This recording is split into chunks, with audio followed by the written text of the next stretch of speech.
jangan tinggalkan Yerusalem. Jadi mereka itu gak boleh berontak, gak boleh melawan, melanggar. Mereka harus ada. Apakah mereka tetap setia dan menunggu di Yerusalem? Ya, jawabannya iya. Para rasul waktu dapat amanat itu mereka akhirnya memutuskan untuk stay di Yerusalem, menunggu di Yerusalem. Itu perintah yang pertama. Yang kedua, Tuhan juga berkata kepada mereka, tunggu, nantikan janji Bapa. Ada kata janji Bapa. Kata janji Bapa akhirnya menjadi terkenal. Semua orang, kalau orang Kristen yang sudah lahir baru, aktif di gereja, melayani, semua orang tahu apa artinya janji Bapa. Sebuah istilah teologia yang bicara tentang turunnya Roh Kudus. Jadi sampai di sini udah jelas bahwa yang pertama jangan tinggalkan Yerusalem, yang kedua nantikan janji Bapa. Tentu ini penting sekali. Tuhan sedang bawa mereka ke sebuah babak selanjutnya. Babak pertama berjalan bersama dengan Tuhan Yesus sebagai guru, sebagai mentor, sebagai Tuhan yang menemani mereka walaupun dalam wujud sebagai manusia, sebagai guru, oke. Babak itu sudah berakhir. Dia udah pergi, udah naik ke surga, tapi inilah perintahnya. Tuhan sedang bawa mereka ke babak berikutnya. Ini ayatnya Kisah Rasul 1 ayat 4. Saya kutip ayat itu berkata, tunggulah di sini sampai kamu menerima apa yang sudah dijanjikan Bapa. Nah saudara, ternyata kata-kata ini begitu luar biasa dan sampai hari ini itu masih dialami. Janji Bapa itu masih kita alami. Semua orang dipenuhi Roh Kudus. Kemarin setelah selesai pemberkatan nikah, saya balik lagi ke Sumatera Resort. Nah, waktu itu sedang berlangsung ibadah pencurahan Roh Kudus untuk anak-anak dan next gen. Dan Bapak Ibu Saudara sekalian, saya mendoakan ikut di depan, ikut mendoakan, ikut tumpang tangan. Wah, saya lihat anak-anak kecil, anak-anak remaja itu menangis dan kemudian mulutnya bergetar, dipenuhi Roh Kudus. Letak tangan, tiba-tiba mulutnya bergetar semua dan kemudian dengan sederhana memulai ini janji ini. Berapa orang yang belum menerima Roh Kudus hari ini dan percaya Tuhan akan memenuhi saudara juga. Bisa kita beri kemuliaan kepada Tuhan. Berhembuslah Roh Kudus di tempat ini. Berhembuslah Roh Kudus dengan kuasa-Mu. Pulihkanlah gereja-Mu di akhir zaman. Berhembuslah, berhembuslah sekarang. Sekali lagi angkat bersama-sama. Berhembuslah Roh Kudus di tempat ini. Berhembuslah Roh Kudus dengan kuasa-Mu. Pulihkanlah gereja-Mu di akhir zaman. Berhembuslah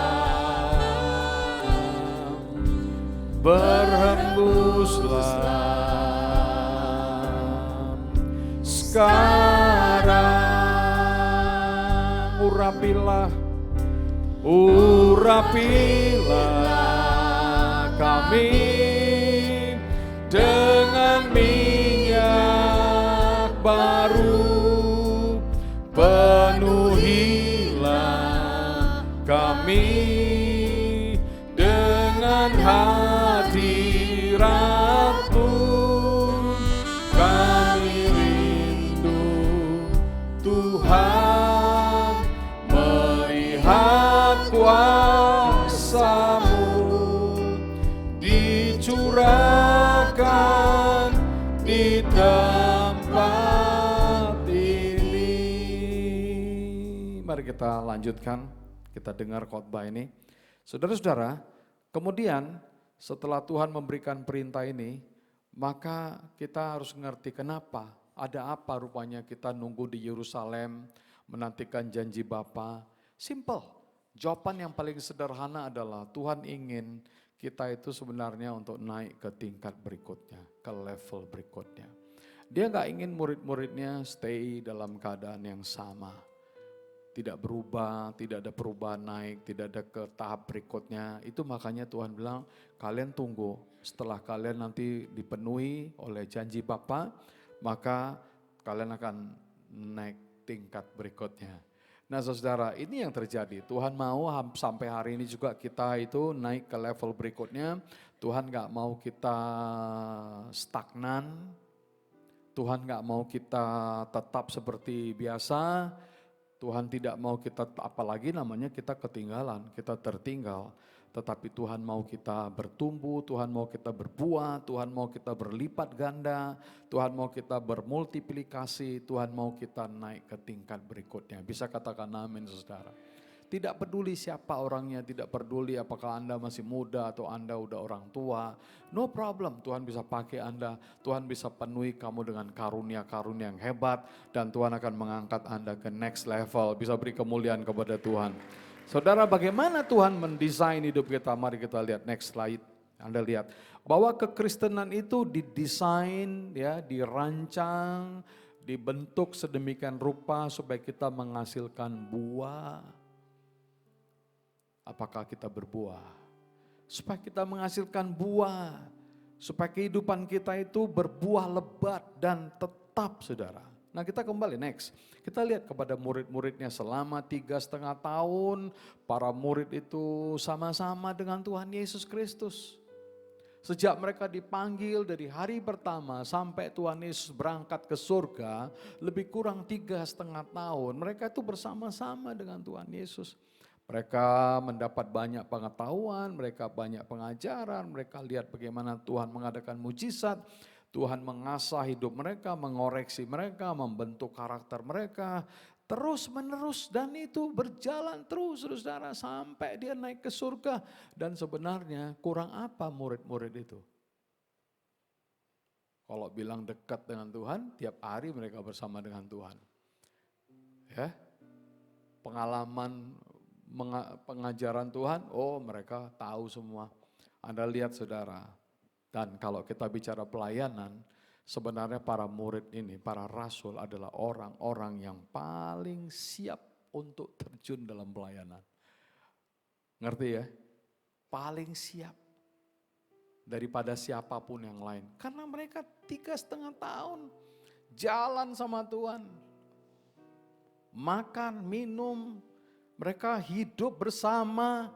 Semua tim ini bukan hanya bertemu sekali seminggu, bukannya bertemu di ruang kelas, ikuti kelas-kelas yang diajarkan oleh Yesus. No, setiap hari mereka berjalan bersama. Jadi sebenarnya mereka ini orang yang siap untuk terjun langsung untuk pelayanan. Tetapi dengar, Tuhan gak langsung utus mereka. Tuhan bilang, tunggu di Yerusalem, jangan tinggalkan Yerusalem. Why? Nah ini yang kita perlu ngerti kan, ada sesuatu yang sangat penting untuk mereka alami. Next slide, mengapa perlu tinggal di Yerusalem? Saya jawab pertanyaan itu, saya katakan ada rencana yang besar. Tuhan ingin membawa mereka ke next level. Tuhan juga mau bawa Anda ke next level. Gereja kita ini ke next level. Setiap pribadi Tuhan mau bawa ke next level. Ke tahap berikutnya, kepada suatu masa yang lebih dahsyat dari yang sudah lewat. Ada hal-hal yang baru. Tuhan juga hal yang sama akan terjadi dalam kehidupan kami sebagai hamba-hamba Tuhan. Tuhan tetap punya next level saudara. Ada sesuatu yang baru yang Tuhan mau katakan. Apakah next level itu? Baptisan Roh Kudus, jawabannya next. Anda lihat ini yang dikatakan oleh John Wesley, dalam dunia teologi, dalam dunia pendidikan, maka orang gak bisa lupa dengan orang ini bernama John Wesley. Seorang yang begitu karismatik, dipenuhi dengan Roh Kudus. Dialah orang yang pertama yang mengatakan bahwa baptisan Roh Kudus itu dikatakannya second blessing. Second blessing artinya apa? Berkat yang kedua. Kalau ada berkat kedua, berarti ada berkat yang pertama. Benar kan?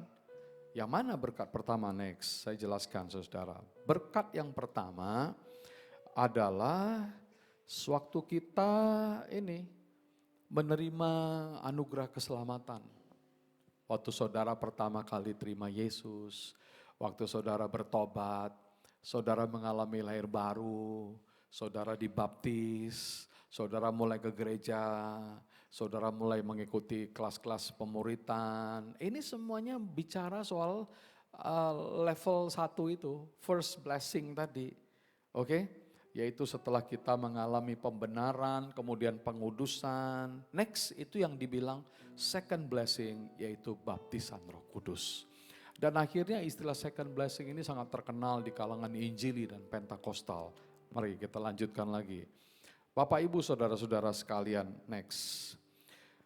Para rasul bertekun, mereka berdoa, dan mereka menantikan pencurahan Roh Kudus di mana? Di loteng Yerusalem itu. Oke? Sudah, itu udah biasa kita dengar ya, kita tahu ya, mereka menantikan, mereka berada di loteng Yerusalem. Puji Tuhan. Jadi artinya tidak ada dari mereka yang lari, meninggalkan Tuhan. Setelah Tuhan Yesus naik ke surga, tidak ada yang lari, gak ada yang pergi jauh, tapi mereka kumpul bersama-sama. Mereka berada di Yerusalem, mereka menantikan pencurahan Roh Kudus. Lanjut lagi, mari kita lihat selanjutnya saudara. Tuhan membawa mereka, ini yang saya katakan, ke next level. Jadi hari ini dalam acara ibadah Pentakosta, kita doa Tuhan, bawalah kami ini ke next level. Bawalah pelayanan kami ke next level. Bawalah gereja kami ke next level, artinya ke level selanjutnya, ke level berikutnya. Lebih besar, lebih dalam, lebih luas, lebih tinggi jangkauannya. Amin saudara. Ini yang harus kita rindukan, yang kita perlu bangun di dalam iman kita. Percayalah ini akan terjadi.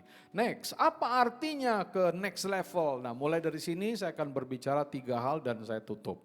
Nah saudara perhatikan, yang pertama maksud dalam khotbah ini bicara soal next level, artinya para murid ini, para rasul ini memasuki sebuah musim yang baru. New season, yang lama udah berlalu. Ini yang pertama bersama dengan Yesus ini udah berlalu, artinya bukan hilang, tapi artinya mereka sekarang berada di satu musim yang baru. Musim yang baru ini saudara, yang membawa apa? Ledakan-ledakan yang besar di dalam pelayanan mereka. Kita rindu itu terjadi di kita. Kita rindu di gereja kita masuk dalam musim-musim yang baru ini. Dan ini merupakan sebuah titik poin yang sangat penting hari ini, sangat penting sekali. Hari Pentakosta, orang haus, orang lapar, orang rindu.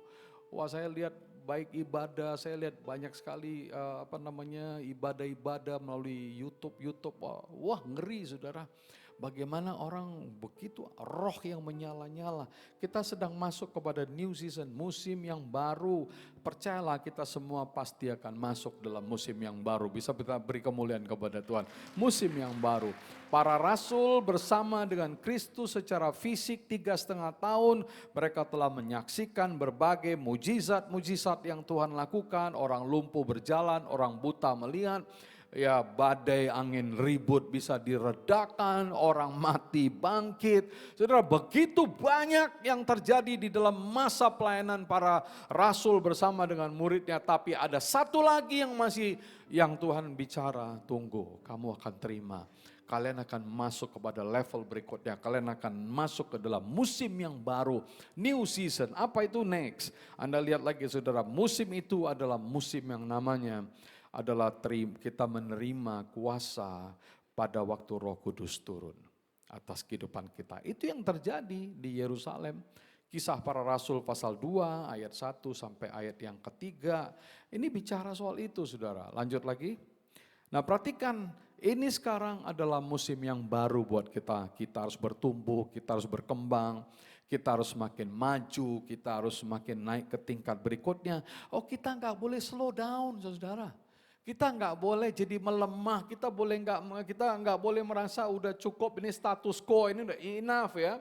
Kita bilang enough is enough sampai di sini. No, Tuhan artinya Tuhan bilang tunggu karena Tuhan punya musim yang baru. Amin saudara. Tuhan punya rencana yang baru. Kita harus bertumbuh, berkembang, semakin maju, semakin naik ke level berikutnya. Kita harus menerima tanggung jawab yang lebih besar yang Tuhan percayakan kepada kita. Pada waktu Anda masuk musim yang baru, maka Anda harus masuk dengan pola pikir yang baru. Hari ini saya berdoa supaya kita berubah pola pikir kita. Kita masuk dan kita melihat sebuah penglihatan yang baru saudara. Apa yang Anda lihat?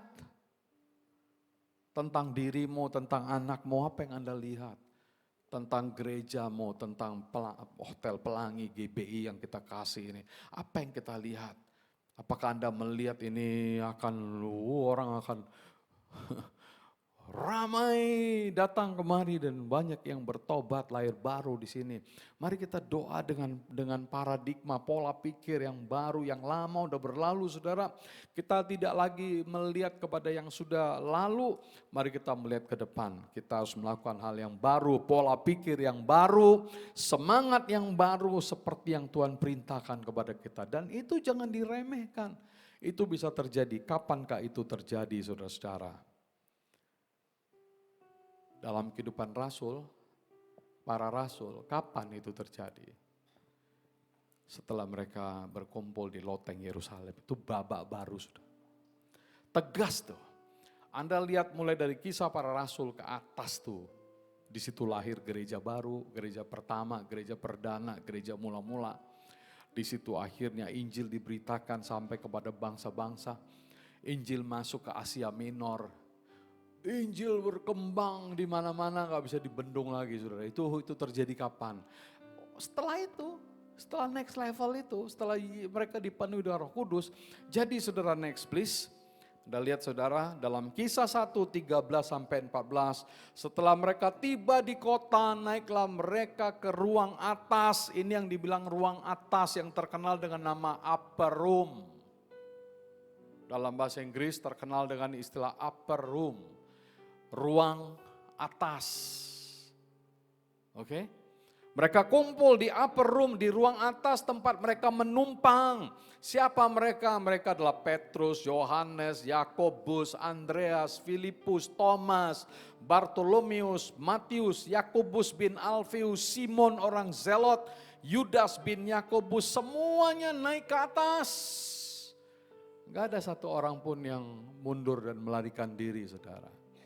Begitu mereka hormat, begitu mereka tunduk dan taat kepada perkataan Yesus. Sifat-sifat ini perlu kita bangun di dalam diri kita. Menghormati Tuhan, firman-Nya. Dan apa yang terjadi? Mereka bertekun, sehati. Mereka berdoa bersama-sama. Ini kuncinya, key-nya. Mari kita bangun karakter-karakter pelayanan seperti itu di gereja kita.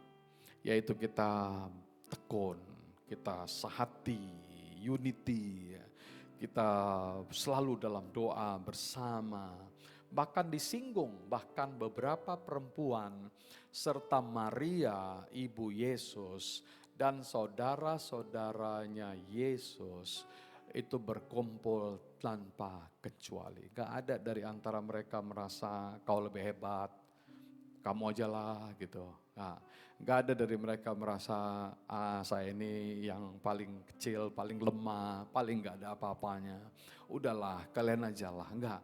Tapi semua bahkan perempuan ini waktunya untuk bergerak ke tingkat berikutnya. Katakan kepada kiri kanan saudara, ini waktunya untuk ke tingkat berikutnya, ke next level, oke? Ini saatnya kita naik ke atas itu saudara. Amin, mari kita beri kemuliaan kepada Tuhan. Urapilah kami dengan minyak baru, penuhilah kami dengan hadirat-Mu. Kami rindu Tuhan melihat kuasa-Mu dicurahkan di tempat ini.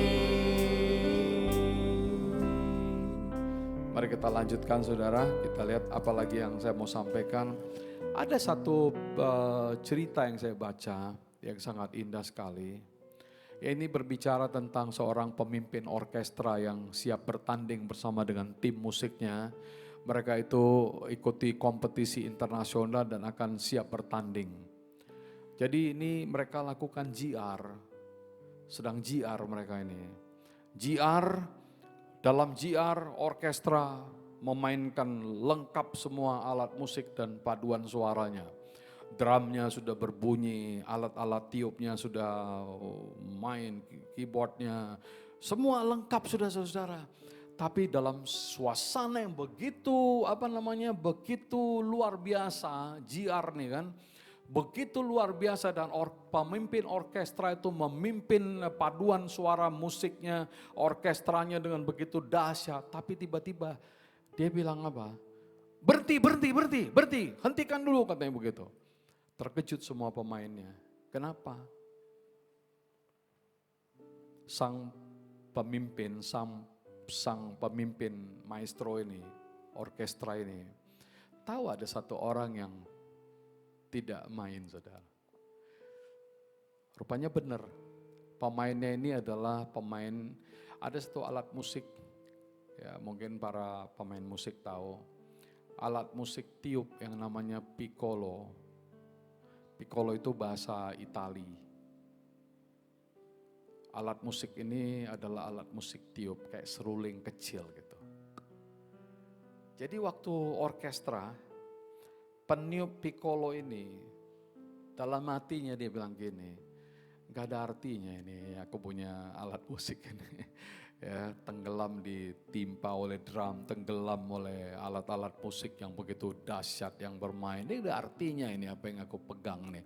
Jadi dia hanya pura-pura meletakkan piccolo itu di mulutnya, tapi dia nggak tiup apa-apa. Dia letak aja gitu, dia nggak main. Kenapa? Dia merasa saya ini orang yang paling kecil dan tidak ada gunanya, jadi nggak ada manfaatnya lah saya paksa apa-apa, biarin aja gitu. Tapi sang maestro yang memimpin orkestra, orang itu tahu. Artinya apa? Dalam dunia gereja, dalam dunia pelayanan, kita melayani bersama-sama. Mungkin saatnya Tuhan bilang berhenti dulu, karena ada yang tidak melayani dengan baik. Tuhan bilang, tunggu dulu bentar. Kamu kenapa enggak mainkan piccolo kamu? Tuhan bilang mungkin kepada Anda, tunggu dulu, kenapa? Apakah kamu merasa terlalu kecil dan tidak ada artinya? Kamu kurang dihargai ya, kamu merasa kamu gak ada tempat ya? No, salah saudara.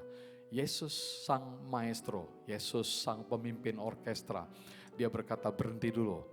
Karena dia mau semua terlibat, semua main, termasuk para ini yang meniup piccolo, yang seruling kecil tadi, ikut meniupkan alat kamu.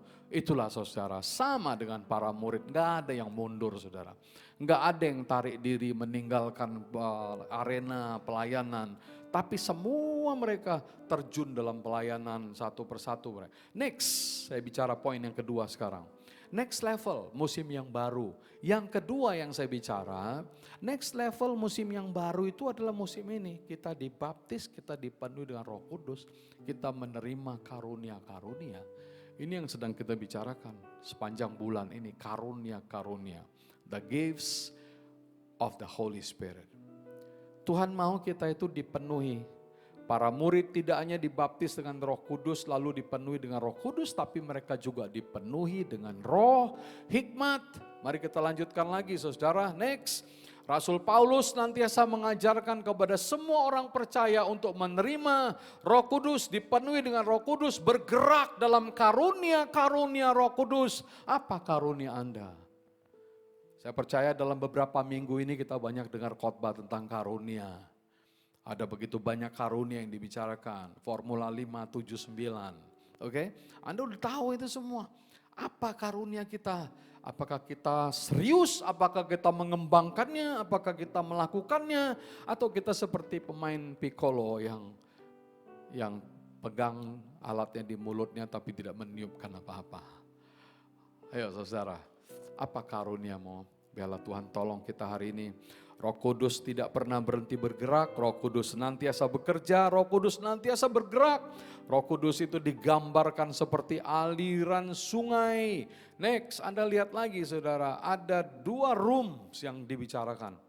Satu yang biasa kalau baptisan Roh Kudus namanya upper room, itu di upper room, Anda lihat tulisannya, loteng Yerusalem. Tapi saya percaya nggak bisa kita berada di upper room. Kita nggak bisa berada di tempat-tempat yang upper, yang di atas itu tanpa kita ngerti inner room. Inner beauty kata orang gitu kan.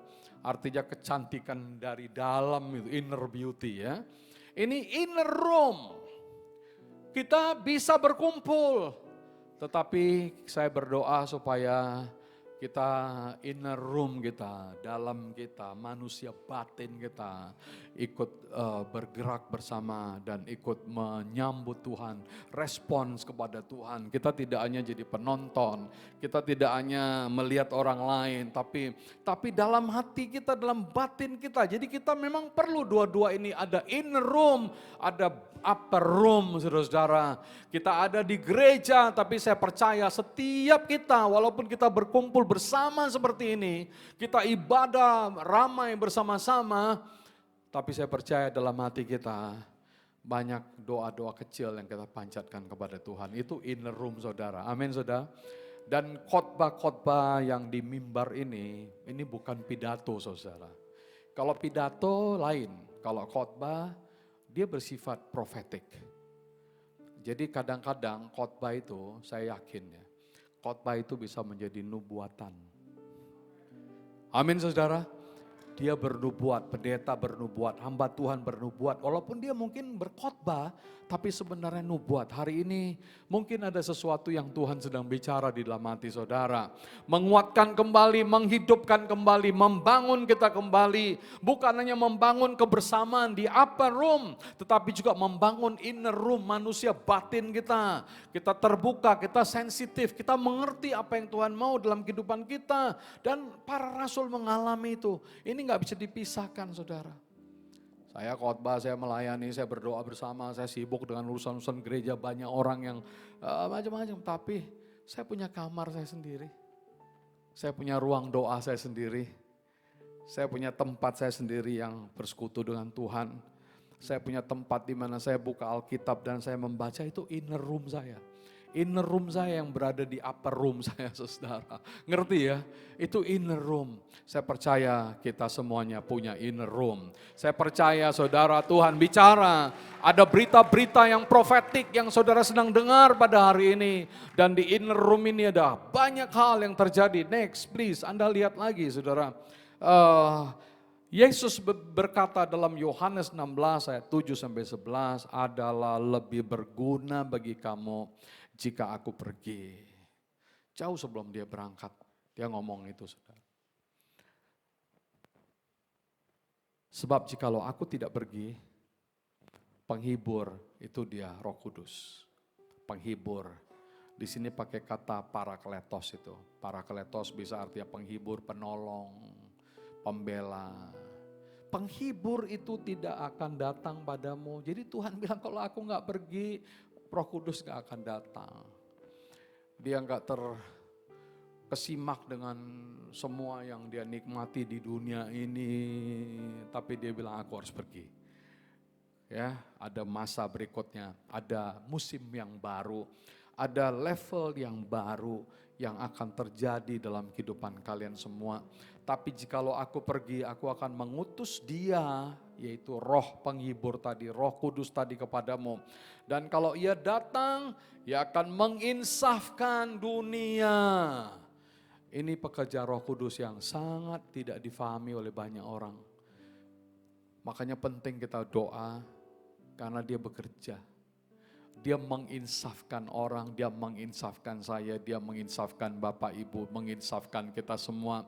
Dia menginsafkan dunia, Dia menginsafkan kita terhadap dosa, kebenaran, dan penghakiman. Hari ini masih adakah kita yang hidup dalam dosa, bermain-main dalam dosa, dan kita hidup dalam hawa nafsu kedagingan? Saudara, ini saatnya kita dengar Roh Kudus sedang berkata-kata di dalam hatimu, dalam inner room kamu. Ada hal-hal yang sedang Dia sampaikan kepada kita. Next please. Kita lihat lagi saudara. Pekerjaan Roh Kudus di inner room melahirkan apa? Kesadaran manusia. Perubahan rohani itu adalah pekerjaan Roh Kudus. Ada jenis pekerjaan Roh Kudus yang sifatnya sangat misterius. Tahu-tahu orangnya datang ke gereja dan mencari Tuhan. Tahu-tahu suami istri berbaikan kembali. Tahu-tahu usaha diberkati, usahanya naik lagi diberkati oleh Tuhan, penyertaan Tuhan. Wah, ada hal-hal yang misterius. Mari kita doa hari ini supaya misterius hal-hal itu terjadi di dalam kehidupan saudara. Amin saudara. Hal-hal yang tidak kita pikir, hal-hal yang dahsyat itu terjadi, kita berdoa supaya Tuhan melakukan hal-hal yang besar di dalam kehidupan kita. Amin. Biarlah ini menjadi sebuah berita profetik pada hari ini buat kita semuanya. Saudara terima, buka hati, katakan Tuhan aku mau Tuhan, aku rindu Tuhan. Bawalah aku kepada level berikutnya, bawa aku Tuhan ke next level dan ke musim yang baru ini Tuhan. Aku ingin mengalami Tuhan next. Mari kita selanjutnya next lewat saja. Anda tidak mungkin menyelesaikan pekerjaan Allah itu dengan kemampuan biasa. Mulailah dengan Roh Kudus dan selesaikanlah dengan Roh Kudus. Amin. Kita masuk kepada poin saya yang terakhir. Saya ingin bicara ini, next level artinya yang ketiga adalah expansion. Ekspansi artinya bertumbuh, makin luas, makin lebar. Makin jauh gitu, kita ngalami ekspansi. Gimana? Kita harus ekspansi. Di musim yang baru ini, kita harus mengalami yang namanya pertumbuhan dan ekspansi. Perhatikan ya, dalam kitab Kisah Para Rasul 1:8, Tuhan bilang kalau Roh Kudus turun, kamu akan menerima kuasa kalau Roh Kudus turun atas kamu. Kamu akan menjadi saksiku mulai dari mana?